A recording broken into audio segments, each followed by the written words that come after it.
Урматтуу Facebook колдонуучулар, урматтуу мекендештер, мен алар күнү кечинде Америкада жатар убакыт болгондо ошол спутник агенттигинен будильник жанагы оповещение келет да, маалыматчы. Анан ошол жерде канча адам айыккандыгы, канча адам каза болгондугу тууралуу маалыматты алам биринчи. Анан акыркы кездерде кечкисин уктай албай калдым да. Мындай абал жалгыз эле мен эмес, бүт ошол алыста жүргөн, айрыкча ошол күн менен түн алмашкан Америкада, Канадада, биз тараптагы мекендештер үчүн абдан оор болуп атат да. Бүгүн мына азыр спутникти дагы карасам, жалпы 85 адам каза болуптур. Бул деген диверсия, бул өзүнүн мамлекетине жасаган диверсия. Муну башкача айтканга болбойт. Бездействие кылып, ушул убакта бездействие кылып, эч кандай действие кылбай отурат, анда-санда отчет алып коюп, өкмөт менен тиги кеңешме өткөрүп коюп, анан масканы тагынып алып, врачтар менен сүрөткө түшүп коюп, урматтуу Сооронбай Шарипович, биз сизди мына чачын жакшы тарайт экен, Атамбаевка караганда костюм ушул кишиге жарашат экен, баскан турганы тың экен, жок дегенде мындай сабыр сактап, кичине мындай ашыкча сөздөрдү айтпайт экен, мамлекеттин аброюн түшүрбөйт экен деп, биз сиздин кичинекей, кенедей, кичинекей бир чымындай болгон сиздин бир позитивиңиздичи көкөлөтүп баарыбыз мактадык. 2 жылча мен эртерээк сындап баштадым, эмоция калдырып, бирок жалпы эл журт 2 жылдан ашык убакыт сиздин ар бир күлүп сүйлөгөнүңүздү дагы, кыймыл аракетиңизди, бир сөздөрүңүздү, кайрылууларыңызды дагы үмүт менен карап, ушунчалык аябай берилип, ушул президентибизди колдойлучу, бир колунан бир иш келип калар деген бир курган үмүт менен ушу кезге чейин көпчүлүк унчукпай келди. Мына акыркы кезде, мына могу өлүм житимдер башталганда бардыгы тарс жарылды. Буга чейин деги бийликке каршы чыкпаган, коюп падышаны сыйлаш керек деген динди бекен тутунган адамдар, канчалаган адамдар бүгүн чарт жарылып, ачуусу келип, кыжыры кайнап, не кыларын билбей турат. А силер болсо өкмөттү алмаштырып, жанантип неметип, Абылгазиевди коргодуңуз. Аныңыз болсо толтура кылмыштардын баарын кылды. Тиги бюджетке келген коронавируска каршы күрөшүү боюнча негизги максаты медициналык чараларды көрүү болчу. Тышкы жардамдар миллиондогон, 100 миллиондогон тышкы жардамдар келди. Ошону болсо бөлүндү, ошонун ичинен силер 2 миллион долларды гана ошол коронавируска жумшаптырсыңар. Мына кече жакында вице-премьер-министр Асрандиев отчет бергенде ошол жерден биз маалымат менен тааныштык. Бул деген элди эмне болсо ошо болсун, кырылса кырылсын, өлсө өлсүн, эмне болсо ошо болсун деп туруп, шалаакылык эмес, бул деген атайын диверсия деп коет мындайдычы. Эгерде силер жада калса, мейли Европа мамлекеттерин, Американы айтпай эле коеюнчу, эгерде силер жада калса Советтер Союзунда болгонуңарда силерге окшогон жетекчилердин бардыгы атууга кетмек.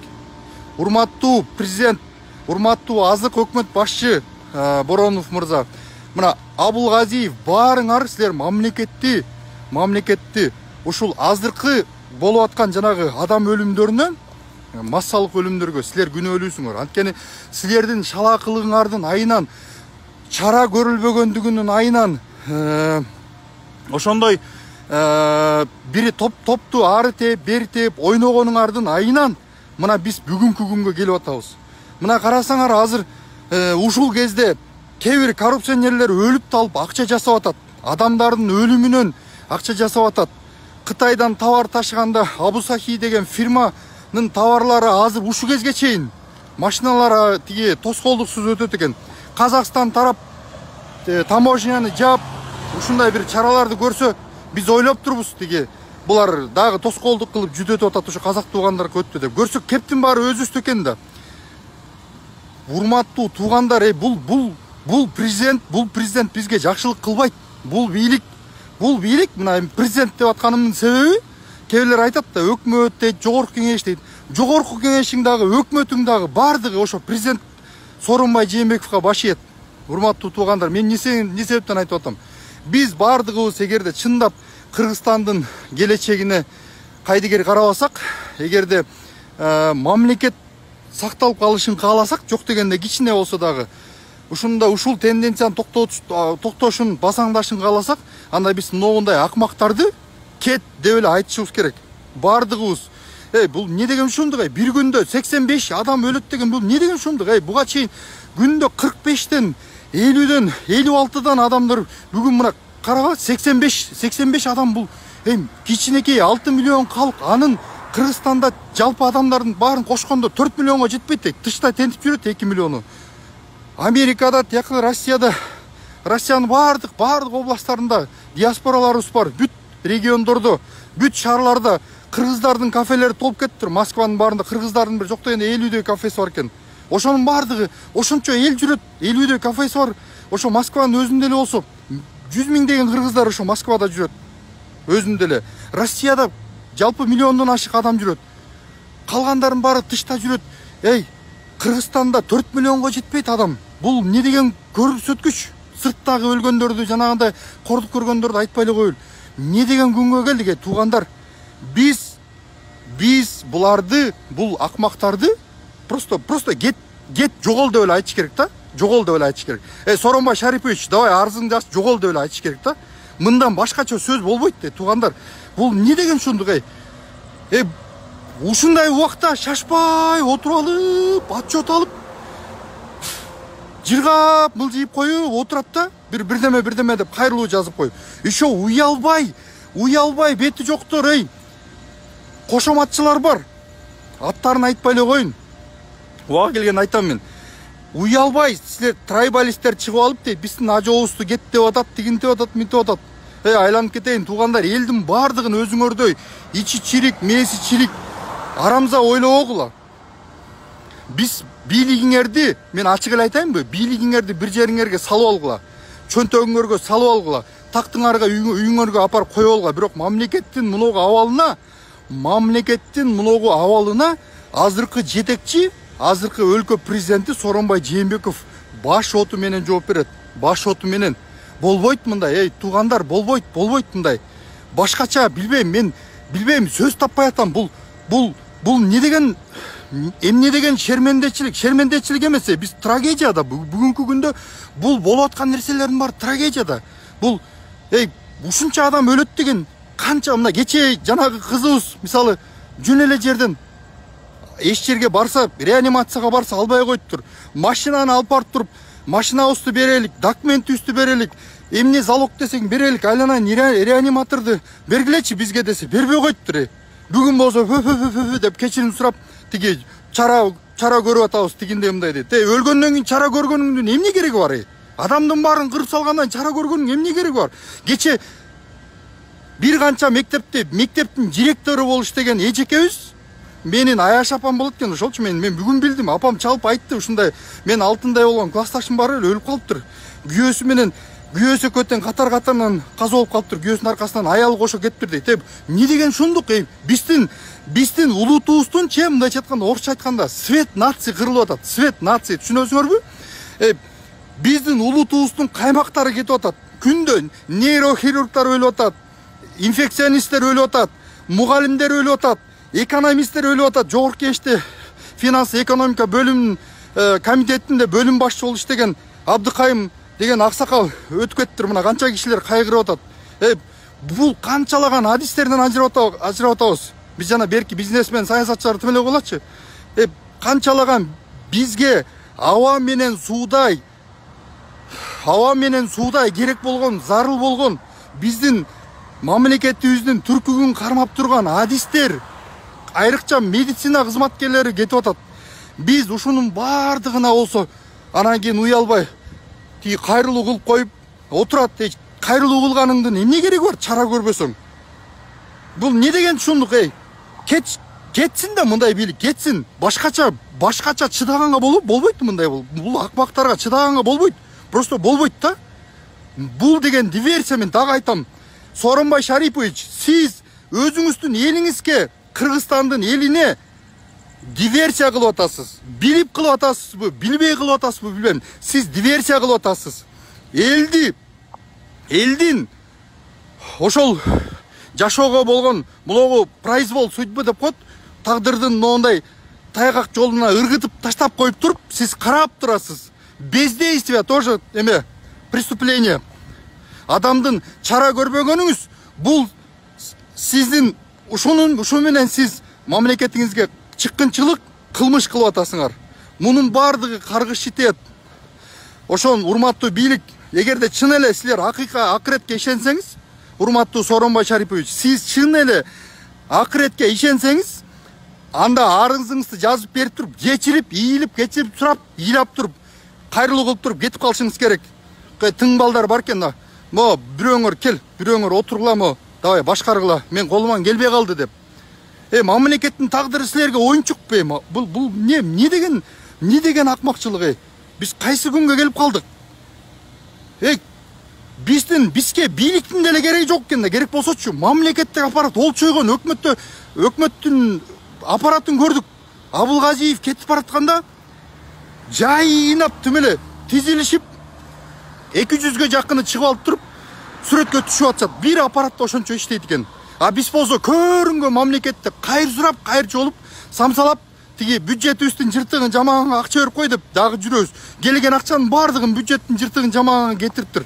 Анткени экономика жок, салык түшпөйт, акча жок мамлекеттечи. Анан кийин бирдеме болсо эле, анан тим эле коюп, машиналардын баарын түрлүү машиналардын баарын минип, мына азыр карантинде онлайн иштеп атат, мамлекет жашап атат. Мамлекет жүрөт экен, мамлекеттин ишичи. Онлайн деле 100 кишинин ролун 10 киши деле аткарат экен. Азыр болсо канчалаган мыкты азаматтар ушу жерде, кыргыз эли акыркы, мен азыр бөбөктөрдүн ол жерде кайрыл эмелерин көрдүм, бир кайрылуусун көрдүм. 4300 сом велосипед алайын дедим эле, iPhone алайын дедим эле деп 4 кичинекей бөбөк кайрылуу кылып, акыркы акчасын, жоголуп бүткөн акчасын бардыгын берип атат ошол оорулууларгачы. Биздин муну эшектерчи, эшектер, акмактар болсо отурат, отпускнойду алып коюп, айлыкты алып коюп, былчыйып, мамлекеттин машиналарын минип, элдер болсо өздөрү чуркап жүрөт, стационарларды, дневной стационарларды, бирөө гостиницасын берет, дагы бирөө машинасын берет, өздөрү уюштуруп, өздөрү машинанын баарын. Мамлекеттин эмне кереги бар анда бизге? Бизге бийликтин эмне кереги бар? Колунан келбеген. Саламаттык сактоо министрлигинин эмне кереги бар анда? Эгерде ушул нерсенин бардыгын алдын ала албасак, 6 айдын ичинде буга чейин мына канча 6 айга жакын убакыт өтүп кетти. Башталгандан бери. Тиги өткөндө Сооронбай Жээнбеков кыйкырып аткан мен эмеден баштап эле январда эле айткам меселерге даярдангыла деп, январда эле айткам деп, жанагы саламаттык сактоо министрлигинин мурдагы башчысы менен вице-премьер-министр Өмүрбекованы кубалап атканда, ошону айткан ошондо элечи. Элестетсеңер, январдан бери ушул процесс башталды. Ошондон бери келе атат коронавирус деген маселечи. Бүгүн мына кайсы ай болуп калды? Азыр мыногу 7 айдын ортосуна келип калдык. 7 айдан ашып кет, 7 ай болуп калды да, 7 ай. 7 айдын ичинде канчалаган каражаттар келип атат, эметип атат. Ушунун бардыгын стационарларды кылбаса, медицинаны чыңдабаса, аппараттарды албаса, кислороддун концентратор болбосо дагы, жана кислороддун бочкаларды силер кылбаган нерсени Токтогазиев деген жана томпойгон кичинекей бала кылып атат, чуркап, ары чуркап, бери чуркап, ар кайсы жактарга уюштуруп, бүт областтарга. Эмне? Мамлекет ошого керекпи? Же мамлекет Тынчтык Алтымышевго керекпи? Же мамлекет Ассоль Молдокматова менен Анжеликага керекпи? Бул не? Уяты жок бийлик, мындай бийликтин мамлекетти башкарганга, мынтип мамлекеттин башында отурганга, 7-кабатта отурганга акысы жок. Каргыш урсун ушуларды, Кудай урсун ушуларды. Ушул кылган, мамлекетке кылган чыккынчылыгы өздөрүнүн кара башына кайтып келсин. Мен ушинтип эле айтам. Эмнеде ойлосоңор ушундай ойлогула. Эгерде ким ушинтип ушул бийликти коргосо, анда ушул 6 миллион элдин тагдырына түкүргөн, бетине жаба түкүргөн, ырысына чычкан, ууруларды колдогон чыккынчылар ошолор бардыгын талаш керек. Буларды сүйлөтпеш керек. Оозуна пакта тыгыш керек бул акмактардынчы. Бул мындан артык сөз жок, урматтуу туугандар. Биз мындай чечкиндүү түрдө каршы чыгып, Жогол деп эле айтыш керек. Жогол. Мындай башчынын, мындай президенттин, мындай акмактардын кереги жок бизге. Мындай өкмөттүн шалаакы, шалбыр жөндөп чара көрө албаган, алдын ала албаган, экономика жөнүндө сөз кылбай эле коелу. Экономика өлдү, вообще ал жөнүндө сөз жок вообще. Бүгүнкү күндөгү кыргынды токтото албай атат. Күндө статистика өсүп атат монтипчи. Отурат эч кандай бездействие, просто полностью бездействие, полный провал, бездействие. Еще отурат, айлыкты алып коюп, кызматтык машиналарды минип коюп, деп кайрылууларды жазып коюп. Сооронбай Шарипович, кетиңиз, бетиңиз чок экен сиздин вообще, кетиңиз. Абириңиз болсо, акыркы абириңиз болсо кетиңиз анда, арызыңызды жазып туруп. Ошол айтар сөзүм. Көңүл бурганыңыздар үчүн чоң рахмат. Буга чейинки каза болгон бардык ошол маркумдардын туугандарына, жакындарына көңүл айтам. Бул күндөрдө өтөт буйрса. Акмактарды, чыккынчыларды, бети жокторду, бетсиздерди, табактардын бардыгын жазалайбыз. Убакыт келет. Ар бир кылган үчүн ушул согуш абалындагы ушундай убакта дагы кырсабайт эткен акмакчылык үчүн жооп берет. Бардыгы жооп берет. Керек болсо бир учурлар болгон 2 килограмм un үчүн атылып кеткен адамдарчы. А булардын кылганы үчүн, булардын тиги дүйнөгө тозогон айтпай элем, бирок бул дүйнөдө мамлекеттин алдында булар жооп берет. Сөзсүз жооп берет. Көңүл бурганыңыздар үчүн чоң рахмат.